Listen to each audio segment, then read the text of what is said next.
அனைவருக்கும் வணக்கம். நம்ம டெய்லியும் prelims and mains point of வியூல கரண்ட் அஃபேர்ஸ் ஆர்டிகல்ஸ் பார்த்துட்டே இருக்கோம். இன்னைக்கு என்ன இம்பார்ட்டன்ட் ஆர்டிகல்ஸ் இருக்கு அப்படிங்கிறத பார்ப்போம். ஸோ ஃபர்ஸ்ட் பார்த்தோம் அப்படின்னா ஸ்லோவேக்கியா அதிபராக பெல்லெக்ரினி பொறுப்பேற்பு அப்படின்னு சொல்லியிருக்காங்க. ஸோ சமீபத்தில் ஸ்லோவேக்கியா அப்படிங்கிற நாட்டை நம்ம தவறான ஒரு காரணங்களுக்காக செய்தியில் பார்த்துருப்போம். அந்த நாட்டினுடைய பிரதமராக இருந்த ராபர்ட் ஃபீகோ அப்படிங்கிறவரை கொலை முயற்சி அப்படிங்கிறது அவர் மேலே நடந்திருக்கும். ஸோ அந்த ஒரு காரணங்களுக்காக அவங்கள பற்றி நம்ம செய்தியில் பார்த்துருப்போம். இப்போ பார்த்தோம் அப்படின்னா ஸ்லோவேக்கியா அப்படிங்கிற நாட்டினுடைய அதிபராக பிரசிடென்ட்டாக யார் வந்திருக்காங்க அப்படின்னு பார்த்தோம்னா பீட்டர் பெல்லெக்ரினி அப்படிங்கிறவர் வந்திருக்காரு. ஸோ அந்த ஒரு அப்பாயின்மெண்ட் பேசிஸில் நம்ம பார்க்குறோம். சரிங்களா? ஸோ ஸ்லோவேக்கியா பிரசிடென்ட்டாக பெல்லெக்ரினி அப்படிங்கிறவங்க வந்திருக்காங்க. அடுத்தது பார்த்தோம் அப்படின்னா தென்னாப்பிரிக்கா அதிபராக மீண்டும் ராமபோசா அப்படின்றத சொல்லியிருக்காங்க. ஓகேவா? சவுத் ஆப்பிரிக்காவோட எலெக்ஷன்ஸ் அப்படிங்கிறது நடந்துச்சு. அங்கே பார்த்தோம்னா ரொம்ப நாளாக ஆட்சியில் இருக்கக்கூடிய ஆப்பிரிக்கன் நேஷனல் காங்கிரஸ் அப்படிங்கிற கட்சிக்கு எப்பயுமே ஒரு மெஜாரிட்டி அப்படிங்கிறது வந்துடும். இந்த வருஷம் இந்த எலெக்ஷன்ஸில் வராமல் இருந்துச்சு. ஓகேங்களா?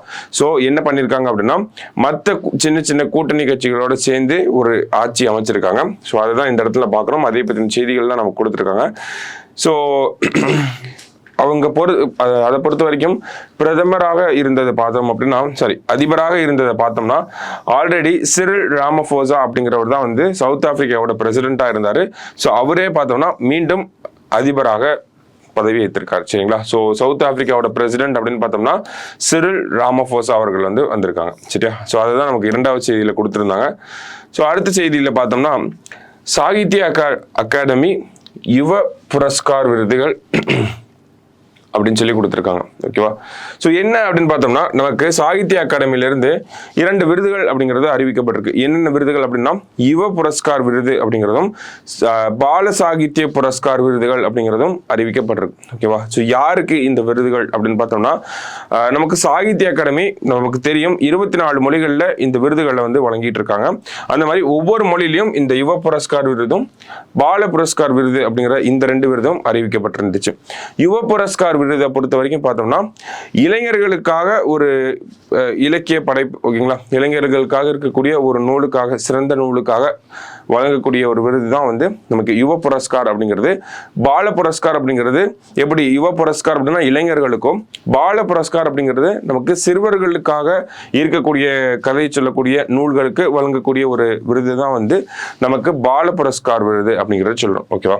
ஸோ அந்த வகையில் தமிழர்கள் பார்த்தோம்னா தமிழ் மொழியில 2 விருதுகள் எப்பயுமே வழங்கப்படும். ஓகேவா? எல்லா மொழிகள்லையும் வழங்கப்படுது.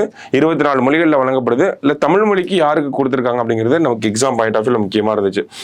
அந்த வகையில் பார்க்குறப்ப தமிழ் மொழி விருதாளர்கள் அப்படின்னு சொல்லி யுவ புரஸ்கார் விருது பட்டியலில் பார்த்தோம்னா லோகேஷ் ரகுராமன் அப்படிங்கிறவர் இருக்கார். ஓகேவா? ஸோ யாரு அப்படின்னு பார்த்தோம்னா லோகேஷ் ரகுராமன் அப்படிங்கிறவர் தேர்வு செய்யப்பட்டிருக்கார்.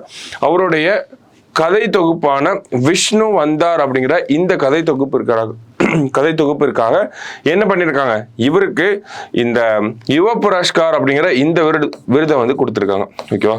ஸோ யுவ புரஸ்கார் யாருக்கு கொடுத்துருக்காங்க அப்படின்னா நமக்கு விஷ்ணு வந்தார் அப்படிங்கிற இந்த நூலுக்காக லோகேஷ் ரகுராமன் அவர்களுக்கு கொடுத்துருக்காங்க. ஓகேவா?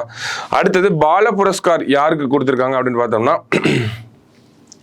நமக்கு தன்வியின் பிறந்த நாள் அப்படின்ற இந்த ஒரு சிறுகதைக்காக, ஓகேங்களா, தன்வியின் பிறந்த நாள் அப்படிங்கிற இந்த ஒரு சிறுகதைக்காக எழுத்தாளர் யுமா வாசுகி அவர்களுக்கு பால புரஸ்கார் விருது அப்படிங்கிறது தமிழ் மொழியில வழங்கப்பட்டிருக்கு. ஓகேவா? ஸோ யுமா வாசுகி அவருடைய இயற்பெயரையும் கொடுத்துருக்காங்க. மாரிமுத்து அப்படிங்கிறது தான் அவருடைய இயற்பெயராகவும் இருக்கு. ஓகேவா? ஸோ 2 விருதுகள்.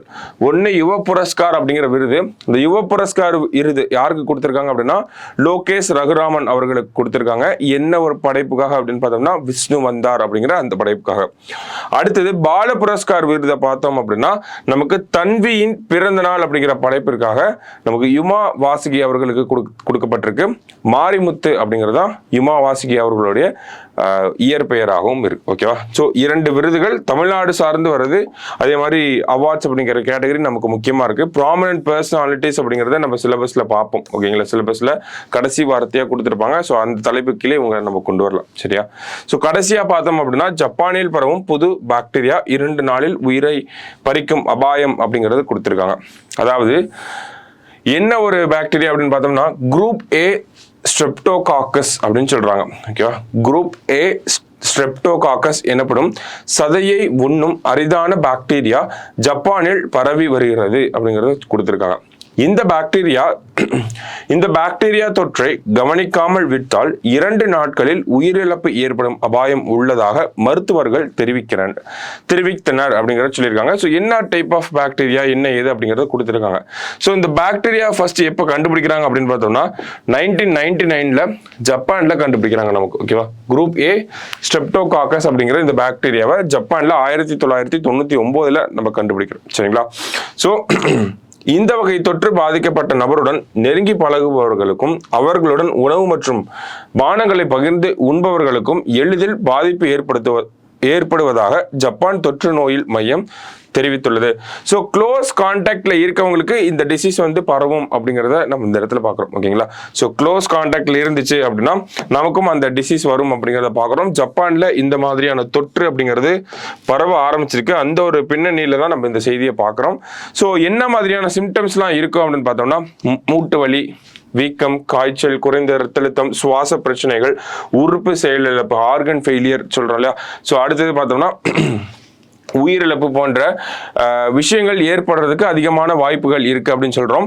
அதே மாதிரி 50 வயதிற்கு மேற்பட்டவர்களை வந்து அதிகமா இந்த டிசீஸ் பாதிக்கப்படக்கூடிய ஒரு காரணமும் இருக்கு அப்படிங்கிறத சொல்றாங்க. ஓகேங்களா. ஸோ ஏன்னா 50 வயசுக்கு மேலன்னு போறப்போ நமக்கு அந்த நோய் எதிர்ப்பு சக்தி அப்படிங்கிறது கம்மியாயிட்டே வரும். ஓகேவா. ஸோ அதனால 50 வயதுக்கு மேற்பட்டவர்கள் வந்து அதிகமாக பாதிக்கப்படுகின்றனர் அப்படிங்கிறத சொல்லியிருக்காங்க. ஜப்பான்ல இந்த நோயோட தொற்று அப்படிங்கிறது அந்த ரேட் ஆஃப் ஸ்ப்ரெட்டிங் அப்படிங்கிறது கொஞ்சம் இன்க்ரீஸ் ஆயிருக்கு. அந்த ஒரு பேசிஸ்ல தான் இந்த செய்தியை நம்ம பார்க்குறோம். சரிங்களா.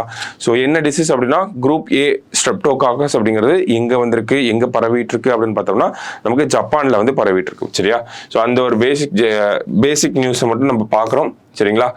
ஸோ மொத்தம் பார்த்தோம் அப்படின்னா இன்னைக்கு ஒரு 4 இம்பார்ட்டன்ட் ஆர்டிகல்ஸ் பார்த்துருந்தோம். ஓகேவா. 2 அப்பாயின்மெண்ட் பேசிஸ்ல, 1 டிசீஸ் பேசிஸ்ல, இன்னொன்று அவார்ட்ஸ் பேசிஸ்ல நம்ம பார்த்துருந்தோம். ஸோ இந்த அவார்ட்ஸ் அப்படிங்கிறது நமக்கு முக்கியமாக இருக்கும். நல்லா நோட் பண்ணி வச்சுக்கோங்க. நாளைக்கு டிஎன்ஏல மீட் பண்ணலாம். தேங்க்யூ.